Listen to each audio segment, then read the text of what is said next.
Well, now, welcome to Actorspokee, or sit around and talk about the movie segment. Tonight, I'm joined by Steve Conard, Chaldea's co-director, co-creator, co-writer, pretty much everything Chaldea related, and our technical producer for tonight's episode, Jimmie Duffie.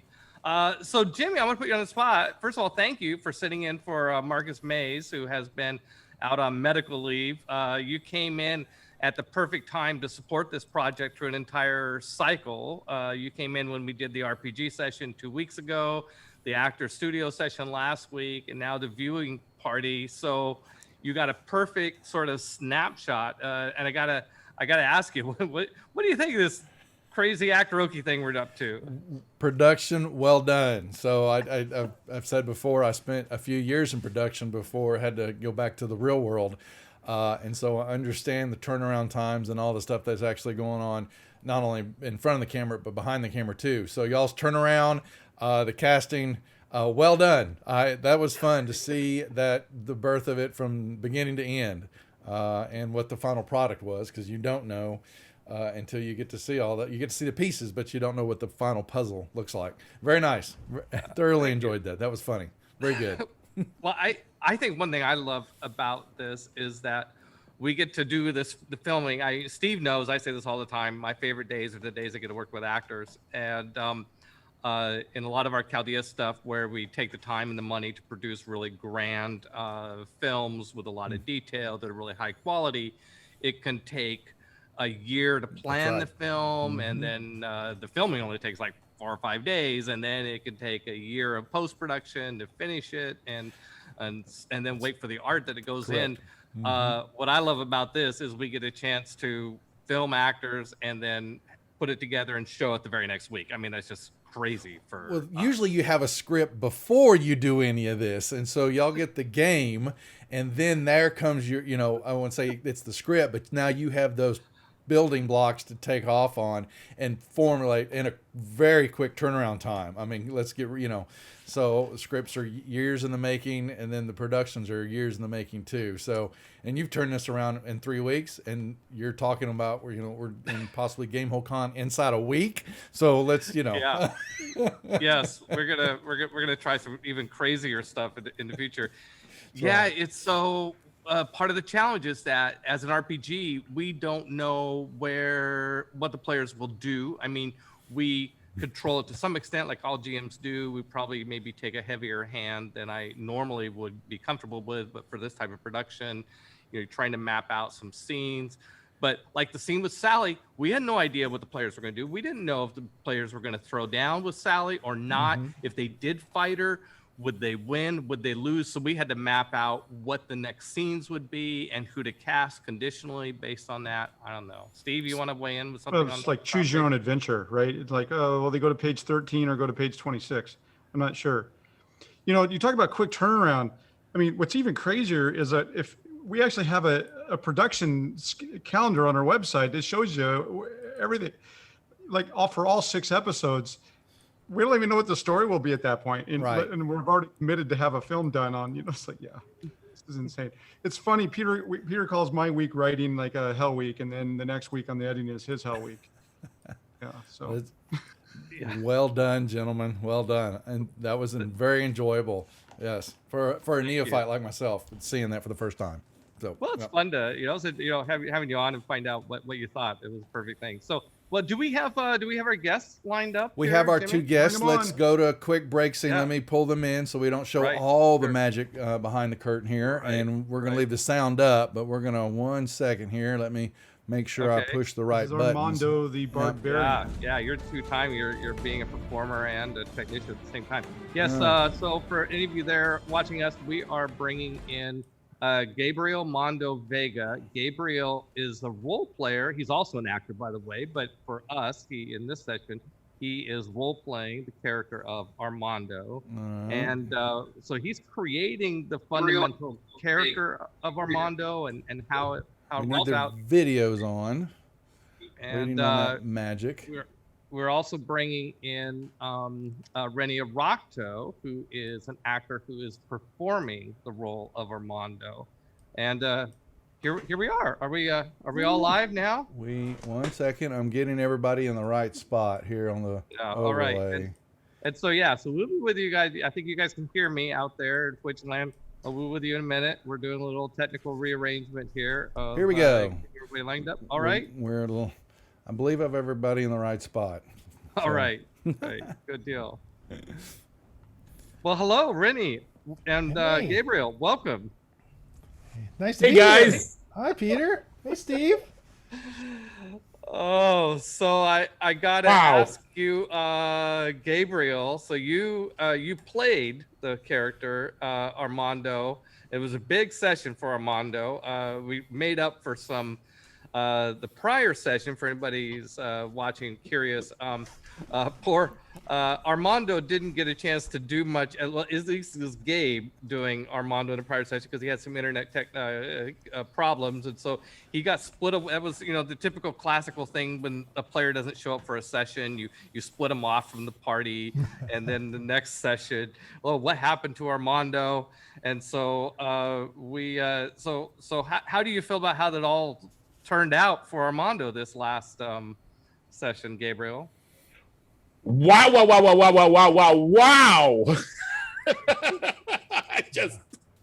Nathan Lane couldn't have said it better than that. I thought this was a really terrific episode. It was so fun when it opened up with the other two, with Cal and Claw. Thanks, and Claw chatting back and forth over hot cocoa type of scene. I'm sitting there going, oh, this is really great. And then when we paralleled that with the Attars fighting in the background, right, as contrast, it was just hilarious. It was poetic, it was romantic, and it was D&D. It was just beautiful on so many levels. Mm-hmm. Well, we were talking earlier, Jimmy, you brought up a thing like, we're never quite sure where the story will go. And then when you turned to Hajra and said, will you marry me? I mean, we kind of know where the story's going to go at that point. There's got to be a romance. I mean, as a DM, when you're given a gift like that, you don't ignore it. You gotta come up with something, right? So, a really good example of that. So Rennie, well, first of all, Rennie and Gabriel, I don't know if you know each other in IRL, if ever met. No, I don't. Our paths may have crossed, but certainly not anything active. No. I did IRQ once, but not IRL. All right. So, I think I'm dating myself there, aren't I? Well, we won't say anything there. Thanks, guys. Yeah. So Rennie, Gabriel, created kind of this pass at Hajra, but you're the one that got to role play with Megan. So Lucky bastard. Yeah. It really was great. I'll tell you, it's really cool to meet the person who's creating the story. Gabe, the challenge is I was really tempted to watch the episodes the week before just to see what's going on. And I thought, no, I don't want that to influence what I'm doing, right? I'm sort of wondering though, like if Armando's becoming realized, and does that influence anything that you're doing, Gabe? Like what the things that I'm bringing to the character, does it change it, or is it more really paralleling exactly what you're doing? It's funny what you said in terms of the process and stuff as an actor, right? When I know I'm going to be doing a production as Tevye and Fiddler on the Roof, that's it. I will not watch the movie or anything for the entire until the run of the show's over. Yeah. It's dead to me, right? Yeah. And that goes for whatever projects I'm doing in that way, because while I do baseline at Topol, I then make it my own, right? Yeah. Just like you do. You took these words that Steve has done much more than transcribed, but has brought to life and made into an actual, not just Gabe's babble speak, and made it into this wonderful character that's just brilliant. And then you've taken it and put it your own spin on it, like any actor would, any good actor would. And it's fun to watch your performance. I'll probably continue to do this madcap, almost Get Smart-esque kind of approach to things, right? Almost out of sync with everything around him, but yet somehow through good luck and good faith gets to the core of the matter, right? But what you're doing is really great. Okay, you're playing the great romantic in such a wonderful fashion and stuff, and I'm tripping over my shoelaces instead, and they both work, and that's the beauty of acting. Yeah, It all comes together. I'm having a great time with it, and whatever you're giving to Steve's certainly turning those words into things that are really fun to really portray. So, Well, yeah, I don't think I have enough time to overthink it. How many days do you Sometimes you have? write something the next day, you think, oh, maybe I shouldn't have written that. It's like, I don't have time. It's already been handed off to Peter. I'm trying to think, is there another process that we're witnessing here where we have two talented creative people affecting a character from two different viewpoints, and it's working? Is there another process somewhere? And I can't think of anything right now where I've, from that on the production side where this is happening, and it's, okay, folks, it's working quite well. So, Well, I've always Well, I said think that. if you Go ahead. Well, I think if you back up and think about it in a broader realm of media, it certainly happens when other properties, go from novels to musicals to movies and so on. But I think what we're doing here is so tight. at the same And time, yeah, and it's also, and RPGs are not typically brought into this multimedia sort of approach.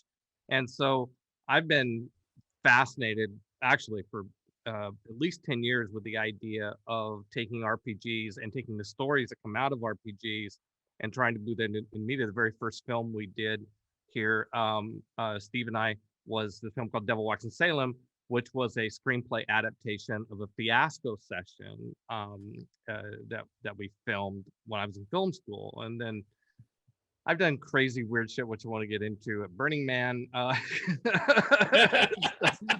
taking it, doing it in some other variations and stuff like that. No, nothing risque. I'm just saying, Nothing blue. I've been experimenting around with this sort of idea for a long time, and I feel like we finally landed on something really well. I'm just having a blast with it, and Claire, I don't know. I sure hope so, because it's an awful lot of work. I mean, I can't, and the work on you guys especially, it's just, I get to play D&D and be really silly and funny, and that's like breathing. What you guys are doing with film editing and creating a script and rehearsing lines as an actor and stuff, I know what all those elements require, and to do it in breakneck speed is a marvel. Well, we don't have time to do anything. Like we just commit to the schedule, and then we just won't have time to think about it. We just go. Yeah. So Steve, whatever you were gonna say, and I'll add a question too. Well, I was going to say, we're both married, and we can't obviously commit to something like this without having great wives who support us. Liz always knows I'm a workaholic anyway, but most of the time I'm working when she's asleep because I'm an early riser, so I don't really feel guilty. But after I get, the RPG session and I'm watching it like 30 times, every scene like 30 times, and trying to transcribe it. Again, I'll say on our website, we have a direct transcript of the adventure, verbatim of exactly what the player actually said, if you actually want to compare side by side the script. Anyway, but Liz, we're halfway through the season, 3 episodes. Liz already knows that on Friday to Saturday, those days, she's like, okay, I know I can't talk to you. So sometime around Monday or Tuesday, she goes, can't talk to you yet. So Steve, Yeah. I have a question for you. Okay. Like in this, well, as a screenwriter, all of a sudden, kind of out of the blue, because this is a D&D game, which typically doesn't have romance in it, although oftentimes it does. It kind of depends on who you play with. Anyway, won't go there. But the what was it like to write some romance scenes in this script? Because you got two budding romances here, just kind of. Well, I mean, yeah, sure, I wrote it, but I mean, the role players did all the work. I really liked them. I mean, all the work was done during the I mean, what I had to do is distill it down to something that was, we're saying, take 4 hours of an RPG and distill it down into 4 minutes of fun or something. You always say something like that effect. I mean, that's something what I have to do as well, right? Is just take it and make it more succinct. And I obviously, I think it's a lot of fun. I actually, when you said, here, I need to review this draft, cut of the film or whatever. And immediately thought, oh my God, these 2 scenes worked out so good. I mean, obviously the actors brought it together really well, but I hope there's more of that. Me too. Me too. It's like I'm always more afraid of the action, which, being a, big action fan and big D&D fan, I love the action hack and slash, but I don't know. I think for some reason in Actoroke, probably these type of scenes will play better. Just because we don't have billion-dollar budgets and, time and to do special effects and everything. But anyway. Yeah. Well, I think I think the action scenes you write just fine. I mean, I think the action scenes have to be covered with banter between the characters, and so like in this scene with Hajra fighting the Atars, there was this fun sort of dialogue going back and forth between Armando and Hajra. Then every once in a while you'd hear the scream of another dead duelist in the background, and that's what set up the contrast with the other two at the top of the show, the top of the game. Right. I did have fun. By the way, the one thing I did, I think her reaction to the fighting sort of, oh my God, I think it's almost verbatim what you said as the DM, Peter.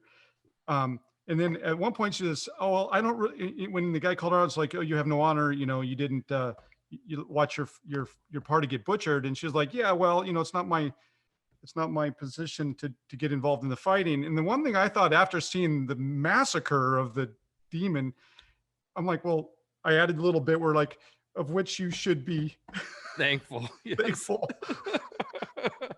Which turned out to be exactly true. Because she got involved in the fight and it was pretty much over. It was like 2 wipeouts in a row, of which Armando got to watch both. Yeah. Well, I was picturing like, okay, so would Hajra, be interested in this bard? And you think about Hajra being a Pentavolo, which is a demon summoner. So you imagine she's coming from this guild, which is like really dark and controlling and sinister. And but she's got a part of her that's a girl that wants to go out and have a nice dinner and drink wine. And along comes this dashing bard who's like singing while he fights, and it looks so cute. And he smiles like nobody she knows back in the guild smiles. I mean, it's so. Mr. Charisma, right? That was good. You cast her though great. I thought yes. She looked the part. Like she looked exactly what I would think. Really sort of that juxtaposition between somebody who could be a demon summoner or somebody who can be really sweet. Like it's sort of this really well cast thing. I believed it all. It was solid. Yeah. Yeah, and by the way, anybody watching our primary storyline, which is on our website and on YouTube, World of Chaldea, we have a series. There's a story called the Sarva story, and Megan plays Rubati, who is sort of the Babylonian equivalent to a squire, if you will, as Sarva's younger warrior in training that is being trained up to become a commander of her own. And she, so if you want to see more of Megan, you don't have to leave Chaldea to do that. We also have a live action film that we haven't released yet that she starred in. Yeah. We will eventually see full Babylonian, the whole bronze armor and the whole bit. Babylonian armor with a spear and all that stuff. Yeah, pretty. I'd be remiss not to mention Xena warrior princess stuff. Tanel's work too. I didn't understand that process and what was going on there, and I'm seeing it and how you wove those illustrations that were produced. That was very interesting too. So you got to see a little, not only the acting but visuals with that too. What was happening with the story? I wanted to bring that up. Oh, thank you. Well, we love Tanel. Tanel's doing wow. Yes. Oh, yes. Wow. Tanel, love it, has been doing illustrating live on our RPG streams, which is fantastic. Talk about bringing something really special to our RPG streams. And then, of course, between sessions, she completes those illustrations. If they weren't finished, we give her new illustrations to add, and she does them so well and really efficiently, which is important for this sort of project, and which is great for me when I'm editing the videos, having artwork to cut to, so that's not always, of course, the performers. I like the performers to be on camera the most, and so it's great to be able to cover up me as the narrator once in a while by putting up a piece of art. I'll tell you what so we've worked with Tanel now going on almost close to 3 years. It's hard to believe. What I love so much about her as an art director is I don't have to get in a huge amount of minutia. Like she has to get it spelled pretty quick. Like get it, like I need this and how's this? I'm like, oh, it's perfect. I mean, sometimes with artists, you go back and forth a few times. It's like, that's not right. Please change this. And with her, like, it's super nice. So especially with something as quick turnaround as Actoroke, it's nice when the artist understands. Yeah. The Peter, when you asked me to do this, I knew it wasn't just to play. We weren't just going to play D&D. We had to play D&D in a way that was entertaining to people watching us play D&D, right? So yeah, hopefully, yes. Yeah. At least I'm hoping that that's my pink slip there, isn't it? So no, you're definitely doing that. You're definitely doing that. When I looked at the bardic spells and stuff, I realized, well, I went back to okay, when Peter and I play D&D, it's only for these huge events. It's never just to play. I met him in a secret playtest for 3rd edition Dungeons and Dragons, where I originated the character and concept of Armando the Bard, and the little ranger who sat next to me, who's still a friend of mine, and I, between turns, because there was 10 people playing in this game, I would take songs, the melodic parts, and we would write new words to them. So by the time I came around again, we had a new song to do as a spell or an effect of some sort. So I took that and applied it here. And you got the King Lear cut for the taunt, and you got the HMS Pinafore music part. And forgive me for not forwarding along the actual melody music through the guys to you, my friend. I will do that in the future. Please. And so that you know where the source. Yeah. That would be great. Now, please send it to me first. Please. Yes, and on my part, I should have flagged that and said, "Hey, Rennie, I should have been prepared with that music for the Actor Studio session as well." Well, we can all watch for that in the future. So that part, that's probably my favorite part of doing this is preparing those spells and stuff. And so now I'm going to take the bardic inspiration ability that Armando has, and I'm going to come up with specific inspiration songs or chants of some sort that are befitting for each of our 4 comrades, right? So that they'll each have their specific spell or little song or something that will be inspiring to them in some way, right? I'm thinking of Gregorian chant for our dwarf, for example. So anyway, I'll be sure to pass those melodies along through the powers that be.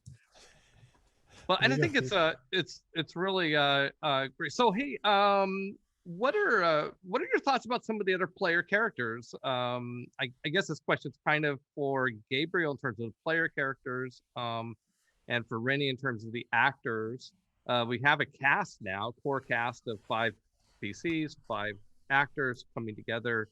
So Gabriel, starting with you, how do you think Armando feels about the various other characters in the party? He has really taken a shine to Cal. Okay. Cal, remember, I say Armando is like just goodness personified. Okay. And if I had to put an alignment on him, it would be neutral good with capital letters. Right. And so with Cal, I sense a goodness from him, and maybe it's the clerical background. Maybe it's, I don't know what, but definitely there. Let's see. I'm so bad with names. I'm so sorry. There's Torgrim. There's Torgrim. Yeah. He's like the anchor of the party. Okay. He just if we need to hold a pinch point or something, he's gonna be the first piece we put down, and then everything else we do is gonna be around that. He is just the quintessential dwarf, and he's just remarkable. And of course the actor you got is doing a great job in bringing that across. And then our little gnome. Oh my gosh, she's halfling. Adorable. She's a halfling. Oh. Pansy. Well, they're all short. I can't tell the difference. Okay, she's like half your height. She's amazing. She is just so adorable and does the bravest things. So halfling like, right? And she's just wonderful. And then our 4th person is named. There's Claw. Claw, right? Claw. Yes. Denise also, Robinson's character. Yep. Comes up with some of the wittiest banter and remarks and repartee through the adventures. But all of them are remarkable players. And, this wasn't a table of random convention D&D players that I've suffered through for most of my life. You handpick this group. And so I'm not surprised that every avocado is ripe and ready for the eating right from the day you take it out of the bag. Okay. The ripe avocados. That's the backup name for the ball bearings. Okay? If the ball bearings are the characters, the player group are the avocados. Oh my gosh. Yeah. I just love these guys. I'm looking forward to the next 3 episodes, yet I'm also bittersweet that there are only 3 more episodes. So yeah. Well, we'll see what happens after episode 6. But yeah, I have committed to like trying to tie up a story arc here in the 6 episodes. So Rennie, I'll put you on the spot for the actors here. Yeah. Yeah.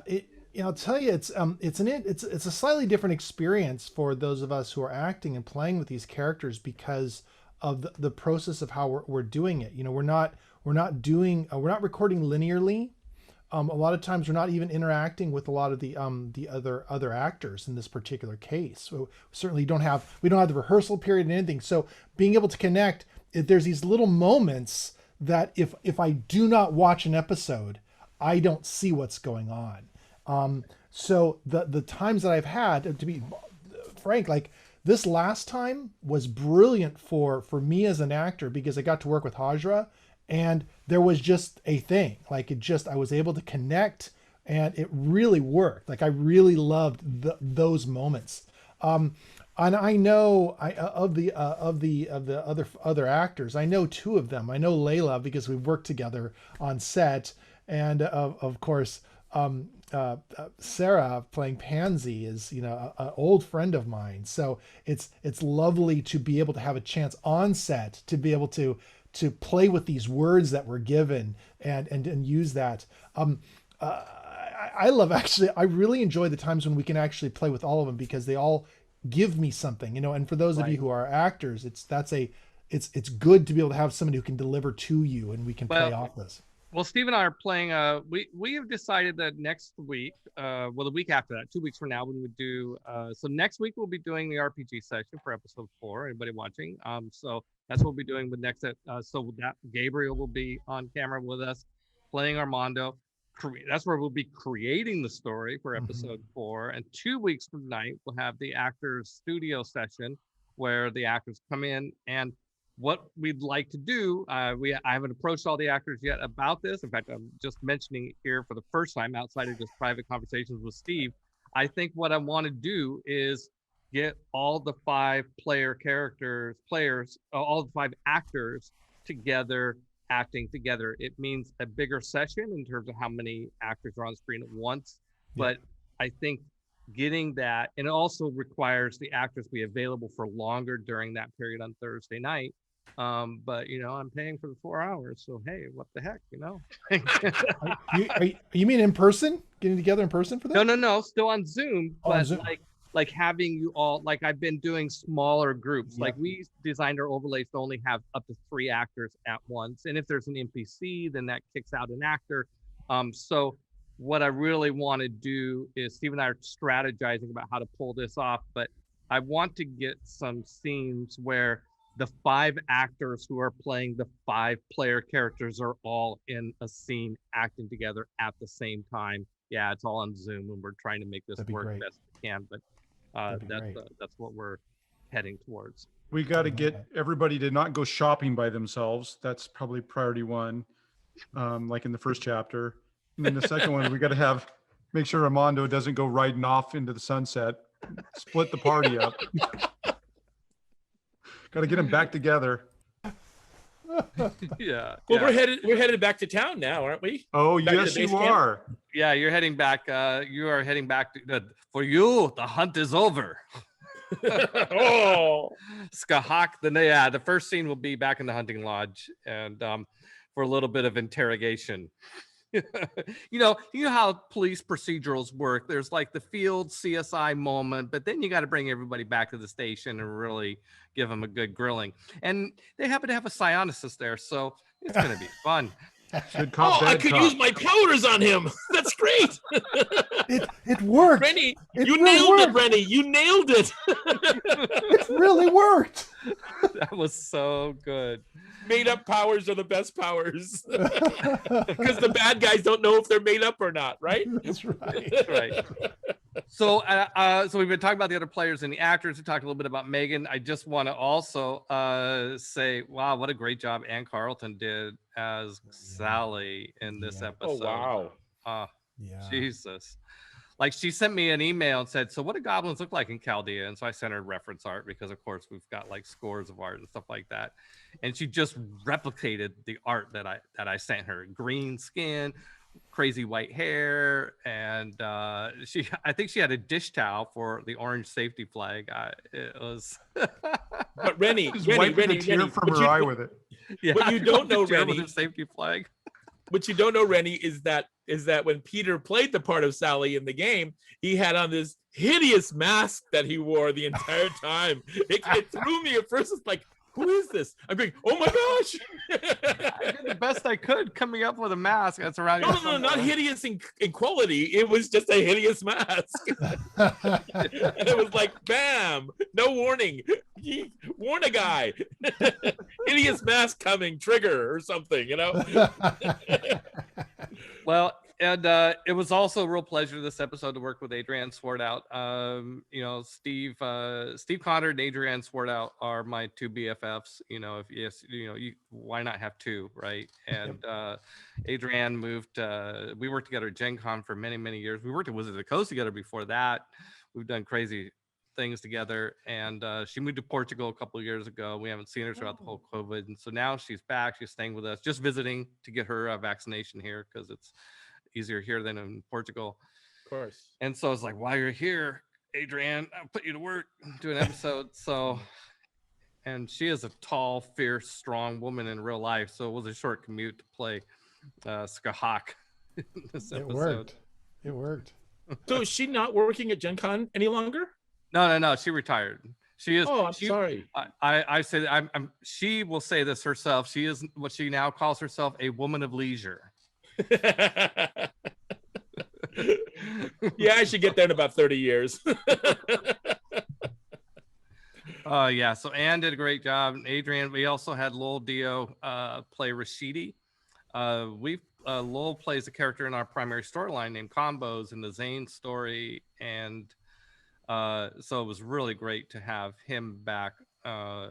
He's just a real pro, you know, just a real professional actor coming in and just landing the lines and doing a great job. And I'm gonna embarrass myself because I'll forget somebody. Oh, and Andy Dobrzynski came in and played the Attar leader, Hastatius. He's scary.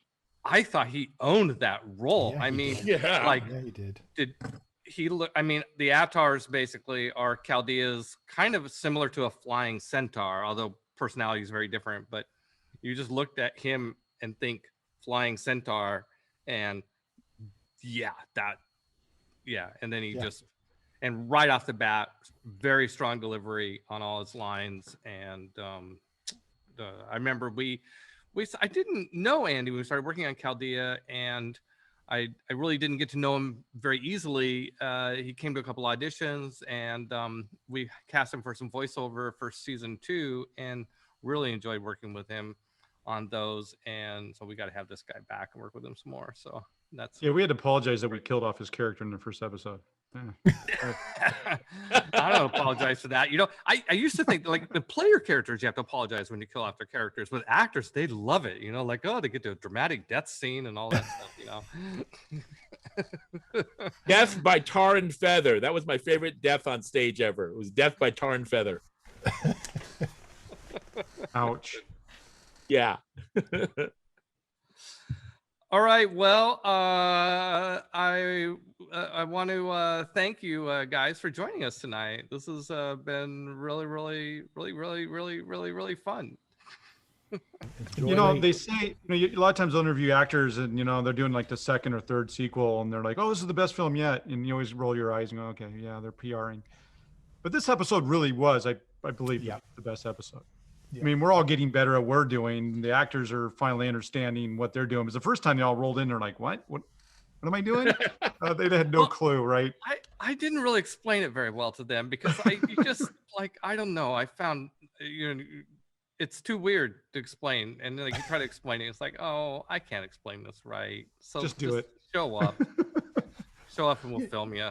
Don't worry. Though, it really is true, though, that I think over the time, all of us have gotten better at this. Like, we can take our different skills, but it's in the writing process. I'm sure Steve can say that the writing process and he's tackled it. He's adjusted and improved it. Peter, you've gone through your editing and your narration and tightened out those processes, as well as your directing process. Like having those line numbers at the edge of the columns, that was brilliant, right? Like it's the things that you think, oh yeah, I can check mark that box when I print it out. I probably should do that, right? Those different things, and it's the same thing. What in knowing the character that I'm trying to bring, and suddenly something comes out and I think, oh, this is how I'm going to start doing this little thing, and it's magic, so yeah.